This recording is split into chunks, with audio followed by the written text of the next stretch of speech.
Russian President Putin calls for Ukrainian surrender in the Kursk region after Russia claims control of another settlement. Ukraine reports repelling multiple Russian offensives.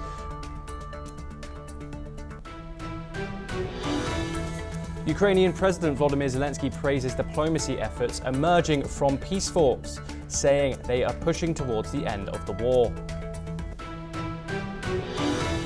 After more than 9 months on the International Space Station, Butch Wilmore and Sunita Williams are one step closer to coming home. This comes after the Falcon 9 rocket blasts off bound for the International Space Station.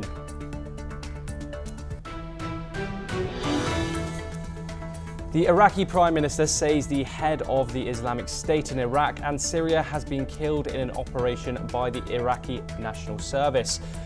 President Donald Trump also reacts on his social media platform, Truth Social. The United Nations Security Council agrees to a statement condemning widespread violence in Syria's coastal region and calling on Syria's interim authorities to protect all Syrians.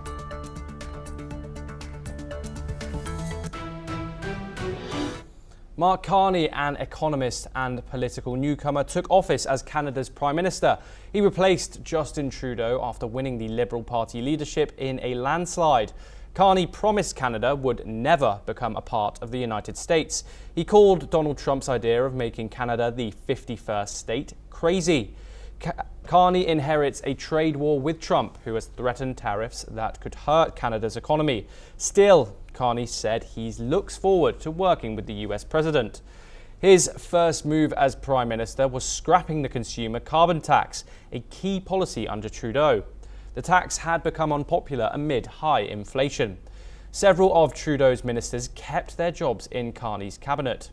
Next week, Carney will visit the UK and France to strengthen Canada's European ties amid tensions with the US.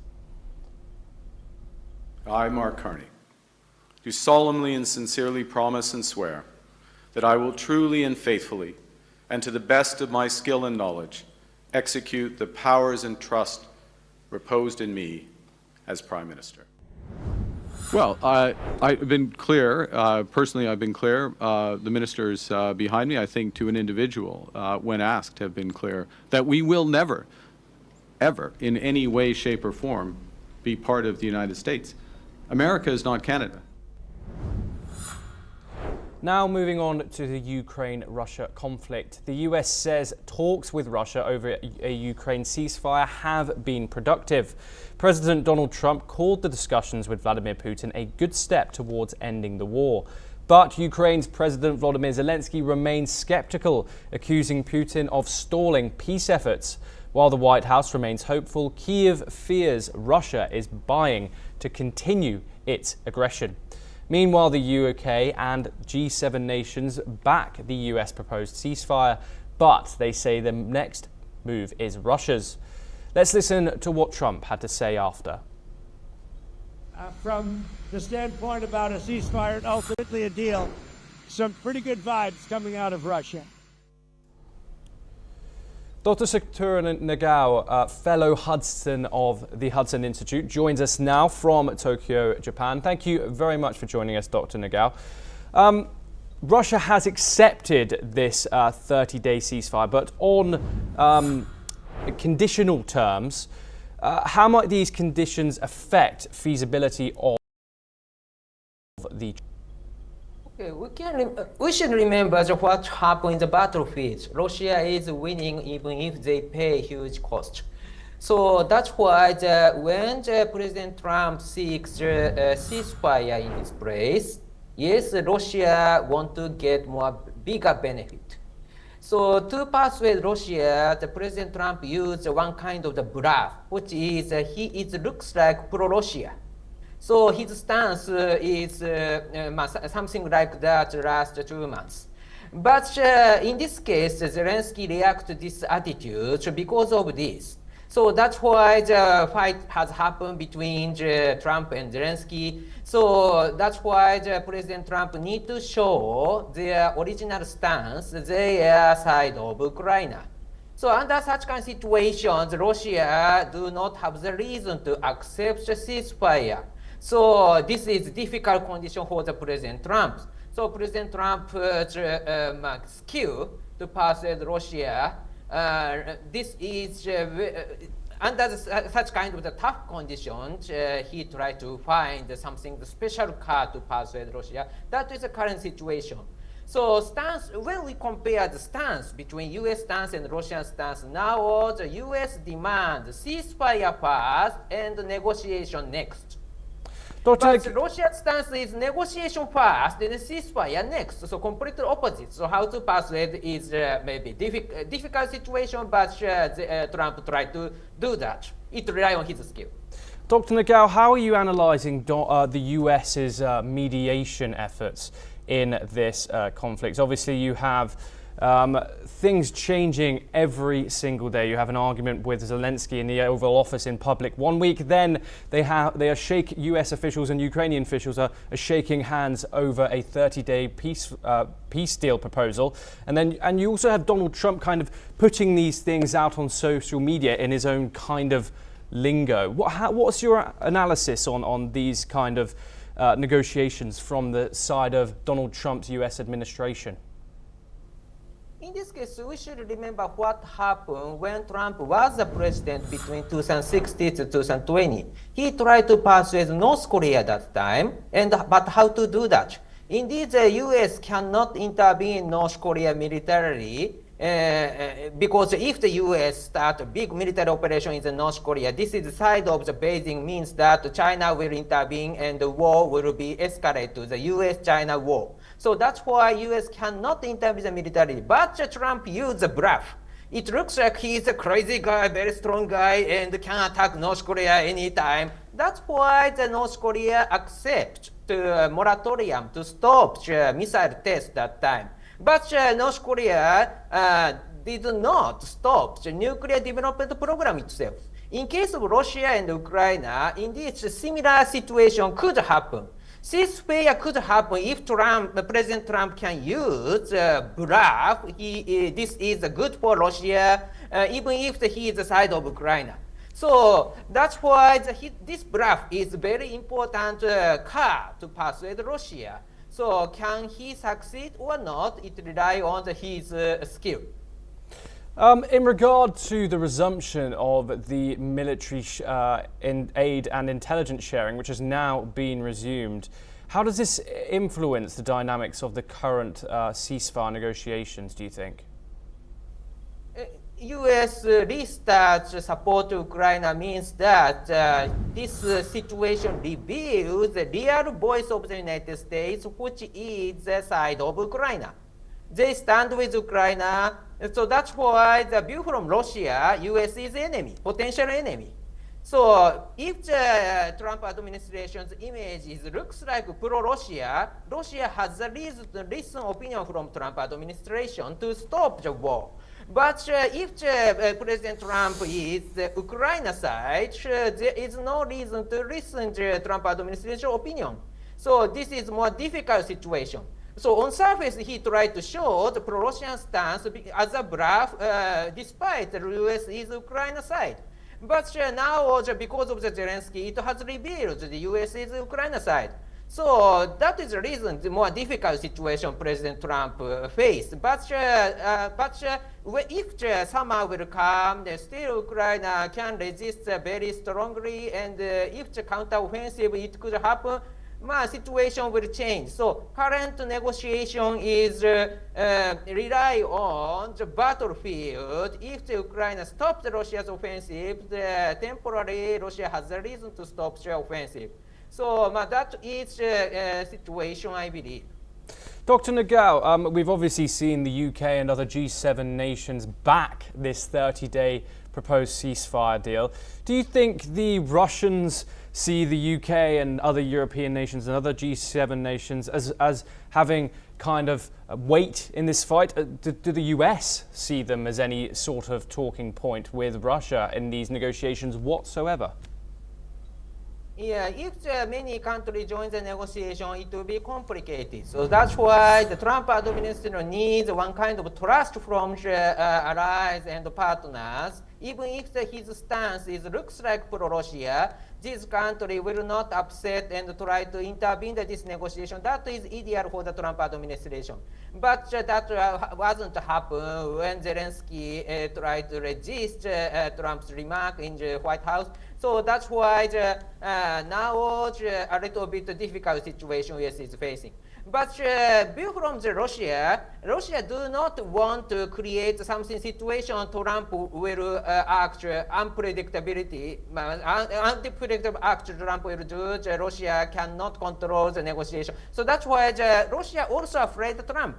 So that's why the Russia's stance they are showing is, it looks like they are accepting the negotiation with Trump, but they do not want to concede. So that's why it looks like Russia said, yes, there is a possibility the ceasefire will come. But at the same time, indeed, in their deep mind, Russia do not want to stop it. That is the current situation, I believe. So President Trump tried to use a special card. What kind of special card, I cannot imagine, but there is a possibility he has, and to persuade Russia. Dr. Nagao, Trump hailed these conversations as very good discussions with Russia. Russia's obviously laid out its demands. It says no Ukraine in NATO. They say concessions to certain territories, and they say no European troops in Ukraine. How might the ceasefire deal impact Ukraine's territorial integrity, and how might these demands from Russia affect a lasting peace? Will it lead to a lasting peace if you include these demands from Russia? A ceasefire itself do not solve the problem. So current battlefield line is not the part of the Russian territory. This is Ukrainian territory. So people believe, and I believe also. So that's why if Russia demand this territory, of course, Russia expand the territory to the Ukraine side, and Ukraine cannot accept. But this is one thing. Solving territorial issue is one thing. Indeed, ceasefire is different thing. Ceasefire is stop the battle. That is, so it is possible to stop the battle, but it is impossible to solve the territorial issue. That is the current situation. So that's why the Trump administration is seeking the ceasefire is based on these two conditions. They do not want to solve the territorial issue, but they want to solve the battle, stop the battle. That is he is seeking. Because view from the United States, U.S. interest is to compete with rival and win, but this rival is China, not Russia. So that's why they want to relocate their resources from Europe to the Indo-Pacific. But so stopping the battle is the interest of the United States. Solving the territorial issue is more complicated, not easy to solve.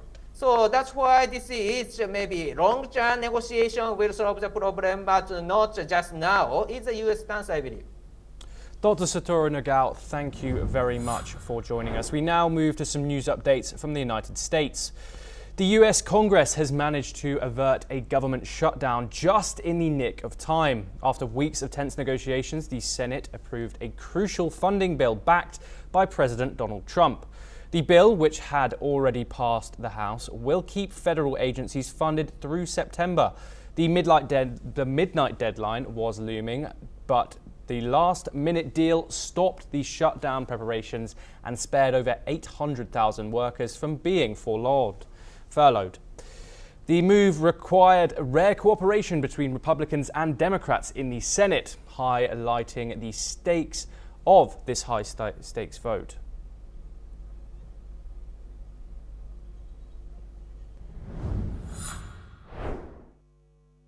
The nays are 46. The bill is passed. Under the previous order, the motion to reconsider is considered made. The yeas are 54. On this vote, the yeas are 62. The nays are 38. 3/5 of the senators duly chosen and sworn have voted in the affirmative. The motion is agreed to. On this vote, the yeas are 60. Moving on now, NASA and SpaceX have launched a new crew to the International Space Station. This paves the way to bring home US astronauts Butch Wilmore and Sunita Williams. They have been stuck on the International Space Station for 9 whole months. SpaceX's Falcon 9 rocket lifted off from NASA's Kennedy Space Center in Florida. It carried 4 astronauts who will replace Wilmore and Williams. The 2 veteran astronauts flew to the ISS in June on Boeing's Starliner capsule, which later developed technical issues. This mission, called Crew 10, is a routine crew rotation. However, it is also a crucial step to bring Wilmore and Williams back to Earth. The return plan gained urgency after comments from US President Donald Trump. Once the Crew 10 astronauts arrive at the ISS, Wilmore and Williams are set to depart. They will return to Earth with NASA astronaut Nick Hague and Russian cosmonaut Alexander Gorbanov. The Crew 10 team includes NASA astronauts Anne McClain and Nicole Ayers, Japanese astronaut Tayuka Onoshi, and Russian cosmonaut Kirill Peskov. They will stay on the ISS for around 6 months. Now we wait another day for Crew 10 to make their way to the space station to join Crew 9 there. They'll hand over for a few days and then we'll bring Crew 9 back to Earth and they'll splash down and we'll get to hear all their stories. The United Nations Security Council has condemned the widespread violence in Syria's coastal region. A joint statement from the US and Russia calls Syria's interim government to protect all citizens, regardless of ethnicity or religion. More than 1,000 people have been killed in sectarian clashes. Syria's interim president has vowed to punish those responsible, even within his own ranks. The council also stressed the need to counter the rising threat of foreign terrorists in the country. The Security Council welcomes the Syrian interim authorities' public condemnation of instances of violence and calls for further measures to prevent its reoccurrence, including violence against persons on the grounds of ethnicity, religion or belief, and to protect all civilians in Syria without distinction. Now moving over to South Asia, Pakistan officials confirmed that 31 people, including 23 security personnel, were killed in Tuesday's train hijacking in Balochistan province. Armed militants from the Baloch Liberation Army seized the Jafar Express near Sibi, sparking a fierce battle that lasted for over 30 hours. The Pakistan military says it killed 33 people and freed 354 passengers, though 37 were injured. Officials revised the number of passengers on board to 425, noting some may have boarded later or escaped during the attack. The attack marks a sharp escalation in separatist violence, with Pakistani authorities accusing India and Afghanistan of supporting anti-Pakistan militants, alleging both countries have denied. Baloch rebels have claimed to kill 214 hostages and blamed Pakistan's stubbornness and avoidance of negotiations despite a 48-hour ultimatum. However, Pakistan, displaying its traditional stubbornness and military arrogance, not only avoided serious negotiations but also turned a blind eye to the ground realities. As a result of this stubbornness, all 214 hostages have been executed. The statement claimed. The rebel organization further claimed that they have always acted as per the international law, but the stubbornness of Pakistan forced them to act thus. Iraq says it has killed one of ISIL's most dangerous leaders, Abu Khadija, in a major operation supported by the US-led coalition. Prime Minister Mohammed Shia al-Sudani called the death of Abdullah Maki Moslia al-Rifia a significant blow to ISIL's remaining presence in Iraq. The announcement came as Syria's interim foreign minister visited Baghdad, vowing closer cooperation in the fight against terrorism and discussing plans to reopen their shared border. Let's listen in to what the Iraqi Prime Minister had to say. فإن الأمن مسؤولية مشتركة نحن مستعدون لتعزيز التعاون مع العراق لمكافحة داعش على طول حدودنا، فالإرهاب لا يعرف حدودا، وكذلك يجب أن تكون جهودنا في القضاء عليه. أمن العراق هو أمن سوريا والعكس صحيح. Now we move on. Russia's Deputy Foreign Minister Andrei Rudenko is in North Korea. State media reports his visit comes as tensions rise over North Korea's alleged troop deployment in Ukraine. Over 12,000 North Korean soldiers are said to be fighting alongside Russian forces in the Kursk region. The US has called on Russia to spare Ukrainian troops there. Meanwhile, Rudenko visited a landmark site in Pyongyang, but no further details were given. Back to the US now, as US President Donald Trump has sparked controversially with a fiery speech at the Justice Department.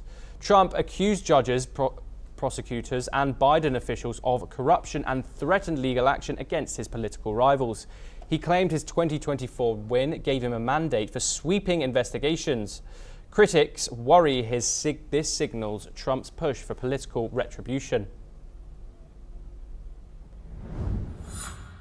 So now, as the chief law enforcement officer in our country, I will insist upon and demand full and complete accountability for the wrongs and abuses that have occurred. The American people have given us a mandate like few people. The captain of the So Long freight ship has been accused of gross negligence, which led to manslaughter after it collided with the US-registered Stena Immaculate oil tanker in the North Sea. Vladimir Motin, aged 59, from Russia, will appear at Hull Magistrates Court on Saturday following the collision that left a Filipino crew member missing and presumed dead. The Stena Immaculate, which was carrying 220,000 barrels of aviation fuel, was damaged, and salvage teams are investigating the entire incident. Officials claim there is no immediate risk of pollution, and investigations into what caused the accident are underway. Russia and Venezuela have vowed to strengthen their strategic partnership after the United States tightened sanctions in Caracas.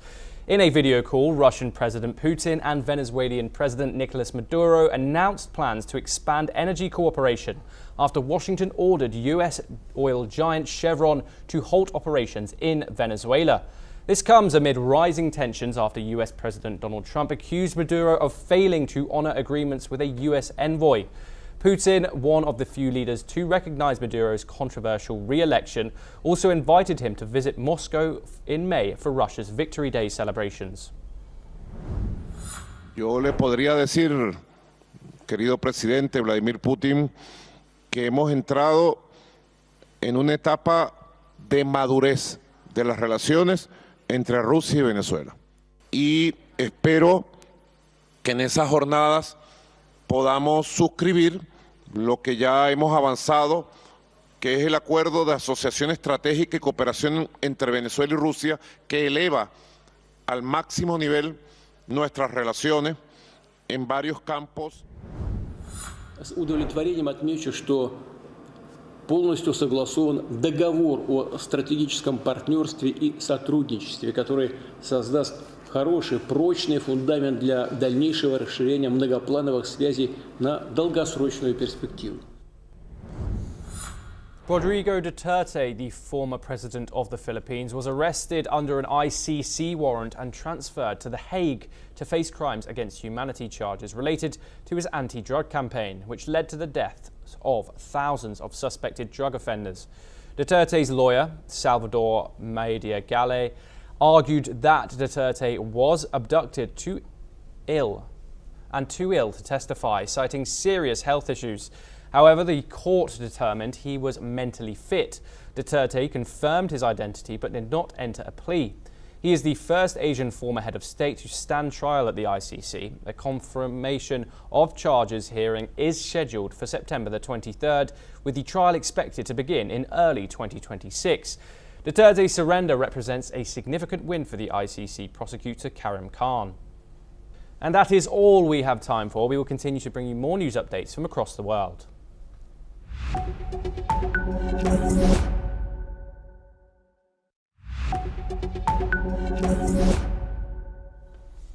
Hello and welcome. I am Thomas Porteous and you're watching NewsX World. Let's take a look at some of the top stories. Former central banker Mark Carney is sworn in as Canada's new Prime Minister. Carney forcefully pushes back against threats of US annexation as members of his cabinet also take their oaths of office. US Congress averts a government shutdown just hours before the funding deadline. This comes after the Senate approves a House-passed spending bill that exposes deep rifts within the Democratic Party. US President Donald Trump praises talks held with Russian President Vladimir Putin on the proposed US ceasefire deal. Trump described them as good and productive after US envoy met with Putin on Thursday. Trump praised the talks. Russian President Putin calls for Ukrainian surrender in the Kursk region after Russia claims control of another settlement. Ukraine reports repelling multiple Russian offensives.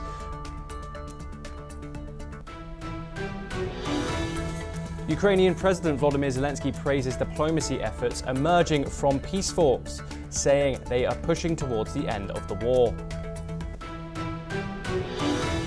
After more than 9 months on the International Space Station, Butch Wilmore and Sunita Williams are one step closer to coming home. This comes after the Falcon 9 rocket blasts off bound for the International Space Station.